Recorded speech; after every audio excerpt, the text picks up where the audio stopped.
বিয়ার মাত্র 5 দিন সংসার, 18 বছরে অপেক্ষা করতেছি এভাবে।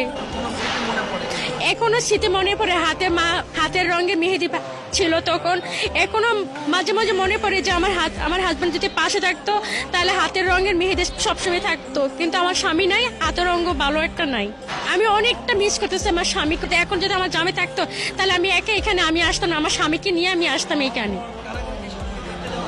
জি, মাসে একবার সাক্ষাতে যাওয়া হয়, তাও 20 মিনিট। দেখলে অনেক কান্নাকাটি করে আমার স্বামী বলে যে তুমি এখনো আসছো আমার জন্য। আমি কিভাবে তোমার সান্ত্বনা দেবো? সান্ত্বনা ছাড়া তো আর কোনো উপায় নেই। এখন আজকে যদি আমার স্বামী থাকতো তাহলে আমার একটা বাচ্চা থাকতো, আম্মু আম্মু করে ডাকতো। সেই সন্তান আমার নাই দেখে আজকে আমার কেউ আম্মু বলে ডাকে না।